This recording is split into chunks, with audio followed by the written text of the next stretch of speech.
Well, hello everyone. Brandon Lewis here with your 10Con Big 7 news update. Please let me know if you can hear me loud and clear. And you have to ask yourself a very fundamental question.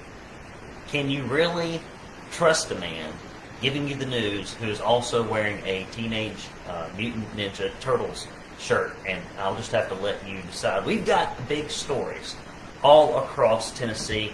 And as you can see, I'm not in my regular studio. Instead, I am here at our home in the library. We are still getting out of boxes. I'm actually on top of boxes right here doing this live broadcast. And as you can see, we're short people. So the top shelf for the books has not been used because I can't reach that, and neither can my wife. We are awaiting step stools. So quick announcements here before we get into these big stories. Everything from candidate shenanigans, endorsements, scoring of rhinos, more corporate welfare, all kinds of stuff. School lunches, you name it. We're going to tell you about it, the things that actually impact you. But before we get into that, please do go to Tennessee, freedomsummit.com.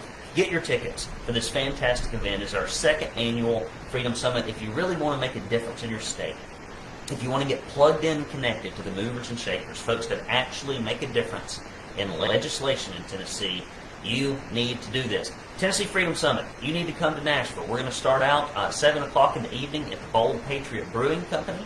And it is a fantastic, revolutionary-themed brewing company. If you've never been there, if you don't like brews, we will have other non-alcoholic drinks on tap, but you will love the ambiance. Shadow banning and the news misinforming people about elections that haven't happened yet. Yes, there's probably some of that going on, Melissa. I agree. There's lots of shadow banning that goes on in social media, and we have been the victim of that personally, myself, and I've also seen it happen with our publication. So freedom of speech is not what it used to be in the good old United States of America. Do go to TennesseeFreedomSummit.com. You can see the link in the notes, and Jason just posted some of that. You'll want to come. We're going to have fantastic speakers.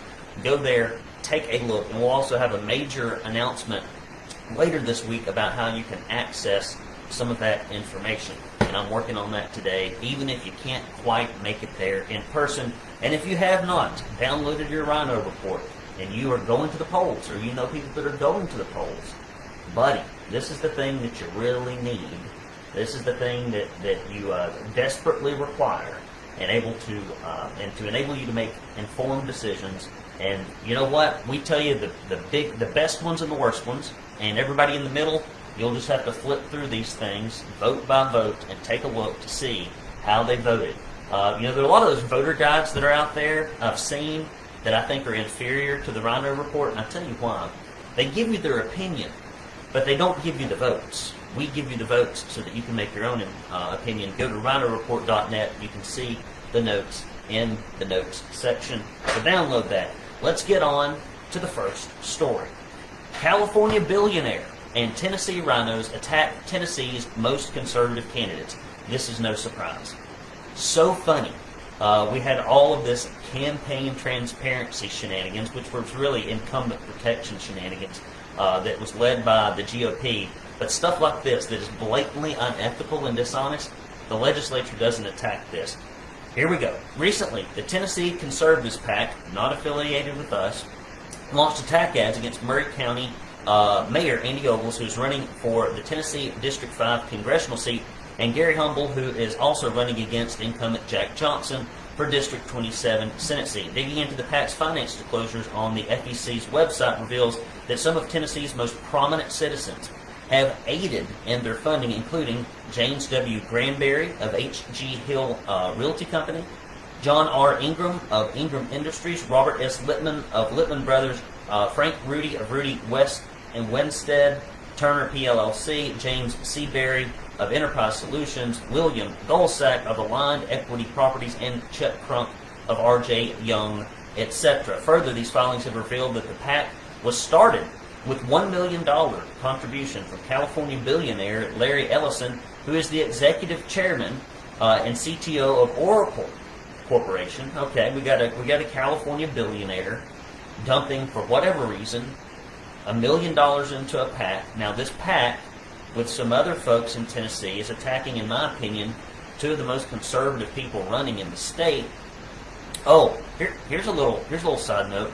Oracle was given a $65 million taxpayer-funded grant in the state of Tennessee last September to open a new campus in Nashville. Now, why would somebody put $1 million into a PAC and then get involved in politics? Well, maybe because his company got a $65 million taxpayer-funded grant by the state of Tennessee in September of last year. This is what we call corporatism. The biggest issue that we have right now in Tennessee is that left-leaning corporations control the Republican Party and most of the Republican Party leadership in all branches. And the money flows in and it corrupts the political process. See, all these corporations are very left-leaning, and all of the, Carolyn says, such a bad connection. You know what I'm going to do, Carolyn? Just for you and all of our watchers. We're going to just dispense with a good background. We're just going to take a tour, and I'm going to go stand right over here next to the router. See, this is what you call getting it done. Sometimes in journalism, you just got to get things done. Now, you're going to see some things behind me, and I can't be responsible for these things because we have just moved into this house. So if it doesn't look good, if it doesn't sound good, hopefully this improves the connection. I'm doing this just for you, Carolyn, okay? So I expect you to forever and always patronize and support the Tennessee Conservative because of my efforts. Is that better? Somebody please tell me. Moving along with the story. So the big conflicts that we have in the state of Tennessee are the fact that all the money comes from these left-leaning corporations that funds the Republican Party and funds so many of these candidates. And the Republican voters want things to be far more conservative than what they are. And so you've got this huge conflict. The audio still isn't good, according to Jason. We've got all kinds of issues here today. And I'm sorry, maybe we won't do this from the house again. John says it sounds good now. That's good. But we've got issues where there's this conflict between what conservatives want and what the corporate PACs that fund most of the Republican candidates that are in office, especially the incumbents, want. And they're in conflict. And whenever the money is in conflict with the principle, the money generally wins. Next story. Nonprofit report gives low scores to the bottom 4 Tennessee GOP senators. The Tennessee Legislative Report Card has given Senator Richard Briggs, Todd Gardenhire, Ken Yeager, and Jack Johnson the lowest rankings of all Republican senators in the Tennessee General Assembly.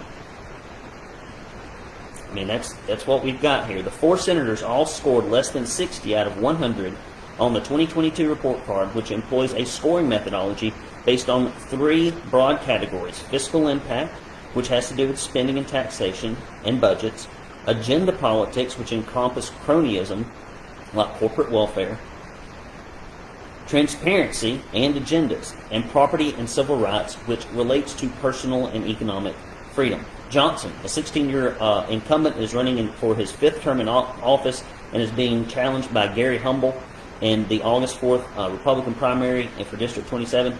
I don't think Jack's necessarily the worst in the world, but he's not anywhere near as good as Gary. And he did not stand up for our medical freedom or against any of the tyranny that went on for 2 years.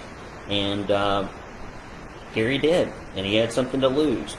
And in many cases, he has lost because of it. When I say lose, I mean he's been beat up in the media. He's been lied about by super PACs. He's been attacked in the press by leadership. And I think unfairly. He can get a little hot under the collar, but I'd rather have somebody that gets hot under the collar that actually fights for us than somebody that just clings to the governor's pant leg. I don't need that. Yeager was elected in 2008 and is not up for re-election in District 12 until 2024. I actually worked for Ken Yeager on his campaign team. Wish I hadn't. He turned out to be very unconservative. So if you are in Yeager's district, please somebody field a candidate. We need to replace this gentleman. Gardenhire, one of the worst in the state, used to be my state senator, still is in our House. It has not sold. Has faced backlash over his views on illegal immigration. He's also not up for re-election this year. He scored just 50 out of 100, ranking him 26 out of 27. Gardenhire is one of the top 5 rhinos of the year. as detailed in the Tennessee Conservatives Rhino Report. Ranking dead last out of all the Republicans is Senator Briggs with a score of 46 out of 100. Briggs, who's running for a re-election in District 7, has the support of left-leaning teachers unions, the Tennessee Education Association, who recently sent out mailers encouraging Democrats to request Republican ballots in the upcoming primary, allowing them to cast votes for him. Now, that's great. Fantastic. That's the kind of news story we need, right? Whew. So, we got all that stuff. Now, the same report gets it right, and it gave Senator Mark Pody, Representative Terry Lynn Weaver, Senator Janice Bowling, and retiring Representative Jerry Sexton and Bruce Griffey the highest rankings of all Republicans in the Tennessee General Assembly. Pretty on point. Mark Pody scored a perfect 100. Terry Lynn Weaver 98, followed by Janice Bowling, who scored 96. Retiring Representative Jerry Sexton, which I wish he wasn't retiring, scored 96, as well as former Representative Bruce Griffey. We lost two good ones there. Next story. What about this? What about this terrible? Should I just move around somewhere else? I don't know we'll just give you a whole tour of the house. Maybe we just go outside. Let's just go outside. Why don't we go outside? This is going to be kind of a personal newscast. We're just going to walk around the house here. Very unprofessional. Definitely driving Jason absolutely crazy with this. Let's see if we can get maybe even a little closer to the router. It sounds like it might rain outside. It is raining presently. We're going to go outside in the rain. Let's just do this. We're just going to go on a little adventure here with Brandon Lewis. We're going to sit out in the porch in the rain, and it's going to be just fine. At least the wind's not blowing. All right, here we are. This is more comfortable. I like this atmosphere better anyway. I prefer to be outdoors. We're going to continue on with this impromptu newscast. Tennessee abortion law is now set to go into effect August 25th. It's like John says, it's like a fireside chat. Yes. The U.S. Supreme Court has issued their judgment in Dobbs versus Women's Health Organization, and now Tennessee's trigger law is set to take effect on August 25th. I'm sorry, Rocco the dog. Rocco, do you want to say hey to everybody? Rocco the dog is up here. Sorry, this is just lots of interruptions here today. All right, buddy, you're driving me crazy. According to the way the law is written, it is up to the Attorney General to notify the Tennessee Code Commission. Tennessee Attorney General Herbert Slatery III is now officially, could it go any worse, is now officially notified the Commission of the Supreme Court's decision. In a 30-day of that notification, the abortion will be banned in the state under most circumstances. The Human Life Protection Act criminalizes performing or attempting to perform an abortion, except in extreme cases where it is necessary to prevent the death of the mother or to prevent serious bodily injury to the mother, making it a Class C felony for physicians, and women seeking the end of a pregnancy are not subject to prosecution. So that's that part. Rocco! Good grief. Sorry, guys. This is just... At least you're getting the real deal here. Next story. Metro Nashville's Nissan Stadium study will exceed budget and be delayed until November. Can't believe it. Here we go. The Metro Nashville Sports Authority won't receive a Nissan Stadium facility evaluation until mid-November, according to Metro Law Deputy Director Tom Cross. Cross announced in a recent Sports Authority meeting that the group will not be competitively bid in the process, because, that would save taxpayers money, but instead will hire...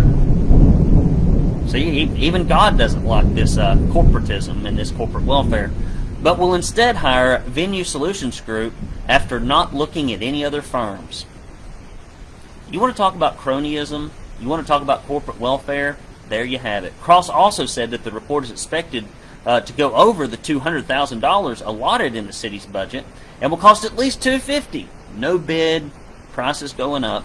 With that figure potentially increasing as consultants have to travel and evaluate similar NFL stadiums, the Sports Authority also announced it would be changing its public records procedure to charge for the public records. In the past, the Sports Authority had emailed records for free of charge to the public.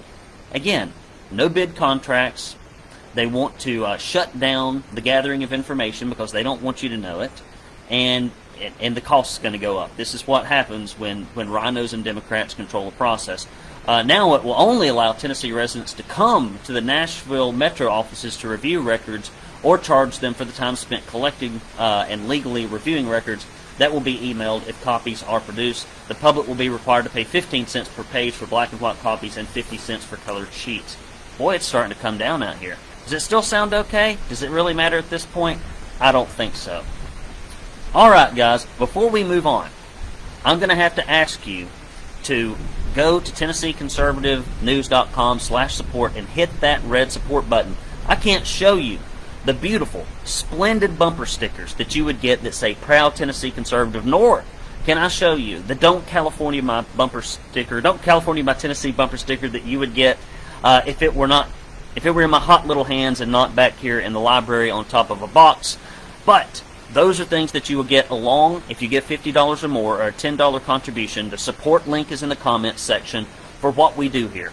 See, I bring you the real news. Now, I may not bring it to you in the most professional way, but it is truthful. It's not funded by left-leaning corporations, and it's not influenced by Democrats like almost all of the other publications in the state of Tennessee. So if you appreciate us telling you what's actually happening and not a load of BS, then please do go to TennesseeConservativeNews.com/support. We need your help. Why don't we have more conservative media outlets, Brandon? Well, only 4% of people that watch this give. So if you're in that 96% that sits on the sideline, that does not give money, when you ask, why don't we have more conservative media outlets, the answer is you. Because conservatives often give conservatively or not at all, and liberals give liberally, and that's why we have tons of liberal money flowing into Nashville and only little bitty trickles flowing into the Tennessee Conservative News. So open up your hearts, open up the floodgates, open up your wallets, and do help us. TennesseeConservativeNews.com/support, else a pox be on your house. Next story. 22 AGs sue the USDA to stop withholding school lunches over gender, sexual, and orientation rules. Thank goodness we've got some AGs standing up to this madness. Schools ordering food for the beginning of the fall semester could be facing uncertainty over whether they'll receive federal assistance, and the center of a legal battle is tied to sex discrimination rules. Yeah, we really need to be tying up feeding kids with sticking boys in girls' bathrooms and allowing men to compete in women's sports. We need to tie those things together because they are so related, and it is definitely the federal government's role to do that. 22 attorney generals are suing the Biden administration to prevent any loss of federal nutrition assistance for failing to obey the fund catch, tying the money to other issues. In May, the USDA announced in many states that their programs receiving its funding must investigate allegations of discrimination based on gender, identity, or sexual orientation. The USDA will also require all organizations to update discrimination policy and signage to include prohibitions against discrimination based on gender identity and sexual orientation. People who say I identify as, that's the same thing as saying I pretend to be. You know, when your kid walks up and they say, well, let's play doggy. I'm going to pretend like I'm a dog. I go along with it when my 3-year-old does that. I think it's cute. It's fun. I used to pretend when I was a child. But pretending is not reality. And people who pretend to be something they're not should probably learn how to live in the reality that they are in. And I don't think that it is good as a culture. And it's not even good individually, one-on-one. If you have a friend that's pretending to be something he or she isn't, that's when you would have a hard conversation with that friend and maybe try to get them some help and probably pray for them. But we shouldn't have the federal government encouraging this damaging activity. So the lawsuit that has been brought contends that the USA guidance is unlawful, and if states and other entities were allowed to provide any input as required by the Administrative Procedures Act, it claims the Supreme Court's ruling is being misapplied to the new guidelines that will create regulatory chaos. And I agree. And Slatery, at least, is trying to give them the business. Oh, this is great. More news on this stuff. Blunt Pride Festival features drag queen story time for children. I don't know who the city leaders are and the county leaders are. This is amazing. Teen event led by high school teacher.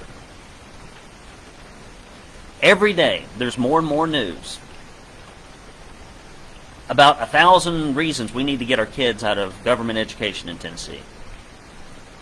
And we need more and more school choice to pull people out of the cesspool that is public education. It's not only just failing academically, it's also causing lots of damage.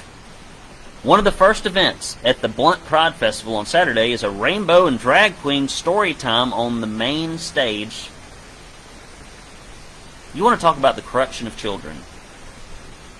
It's amazing. This is amazing. Followed later by educational and connection-building activities, otherwise known as grooming and recruitment, I suppose, led by a high school teacher who probably needs to be fired from the school system, according to R.E. Baker, who is on the Blunt Pride Steering Committee.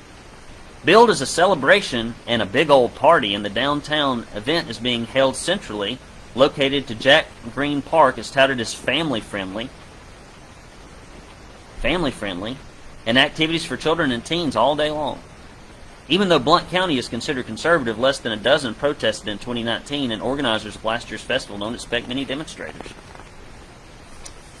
I think somebody should change that. Well, guys, listen. If you're still here, you're the tried and the true. Poor audio, bad connection. It's raining out here. I've got the dog coming in here. We're switching places. Terrible audio and visual. If you're still here, you really care about what goes on in Tennessee. You're a true blue conservative. You've made it through the podcast. You didn't hang up because that sounds a little staticky. But I appreciate you. I appreciate you very much, and I do hope sincerely that I will get to see all of you, at our Tennessee Freedom Summit. It is just a few weeks away. It's going to be a fantastic event. You will get to connect with other people that think like you do. If you're new to Tennessee, if you've not been here very long, but you really don't want this state to turn into what your state was that you came from, because we got lots of subscribers from California, Oregon, Northeast, Michigan, etc. If you don't want to see Tennessee turn into where you came from, I suggest that you buy your tickets to the Tennessee Freedom Summit and that you come join us and you connect yourself with the organizational leaders and the patriots that are trying to keep Tennessee free and root out the corruption that's in the Republican Party at many levels. And you can be a part of that. So TennesseeFreedomSummit.com. If you like what we do, go to TennesseeConservativeNews.com/support. We need your money to keep this puppy rolling on. Well, that's all I got, guys. I'm sorry. I thought I could do that nicely from the library. I was mistaken, but I appreciate you being here. So what's the Lewis family doing this weekend? I always kind of close with this. I don't know who cares about it, but I'm just going to keep doing it anyway. So we are going to, tonight, I've got my friend Bo, so I call him Bo Cephas. He's coming up with his 3 girls from Atlanta. We're in boxes. I use John Tetherow Construction, and we still do not have floors in our living room, our family room, my master, or the closets. So we're, me and my wife are sleeping in the guest room. The sink doesn't work in the guest room, bathroom. It's just kind of a mess. But when your friends come over, if they're your real friends, they don't care if it's a mess. I consider y'all to be my real friends. You saw my mess. It's a mess here. It'll be a mess a little while longer. So we're going to cook out. I'm going to get up in the morning and catch up on some work because I gotta catch up on some work. And then we're going to head down to Knoxville. We got delayed, I think, last weekend, and I'm going to a baptism on Sunday morning. So the Lewis family, we have a little bit of difficulty getting out of the house for church on Sunday morning. Not that we don't show up, we show up, but we just, it's always a struggle to get there on time, and occasionally we're late, and the thought of trying to get to church in Knoxville for a baptism scares me. I don't think that we could do it. And so we're going to get up and go to Knoxville and stay, hopefully, at a hotel in close proximity to the church so that we can watch my nephew join the family, the eternal family, and the one that really matters. And so that is an exciting event. Baptisms, weddings, funerals are things that I try my best never to miss. There are things that everybody should go to and should try to be a part of. What are you doing this weekend? Let me know in the comments section. Hopefully it's as exciting as the Lewis family. And I do appreciate your prayers. I do appreciate all the notes and the messages and the things that get sent, the comments, etc. We reached over 30,000 Facebook followers here recently. I don't know how long. We will continue to receive the support of social media as you become more and more effective, like the Babylon Bee and other mainstream conservative media outlets. You get turned down, you get turned off. And that's why we really need you to go to TennesseeConservativeNews.com and subscribe so you can get our e-newsletter, and even our e-newsletters get kicked out of some of the old platforms like AOL and Yahoo. So if you've got some of those older platforms, Comcast, you might open up one of the emails that's more friendly to conservative communication, so you can make sure that you stay on our e-newsletter list. We do occasionally text you if we've got something super important to say, but that is infrequent. So, guys, hope to see you at the Tennessee Freedom Summit. I appreciate all of you being here. Love you, mean it. Until next time, I'm Brandon Lewis, and he's Rocco, signing off. Take care. Have a good weekend.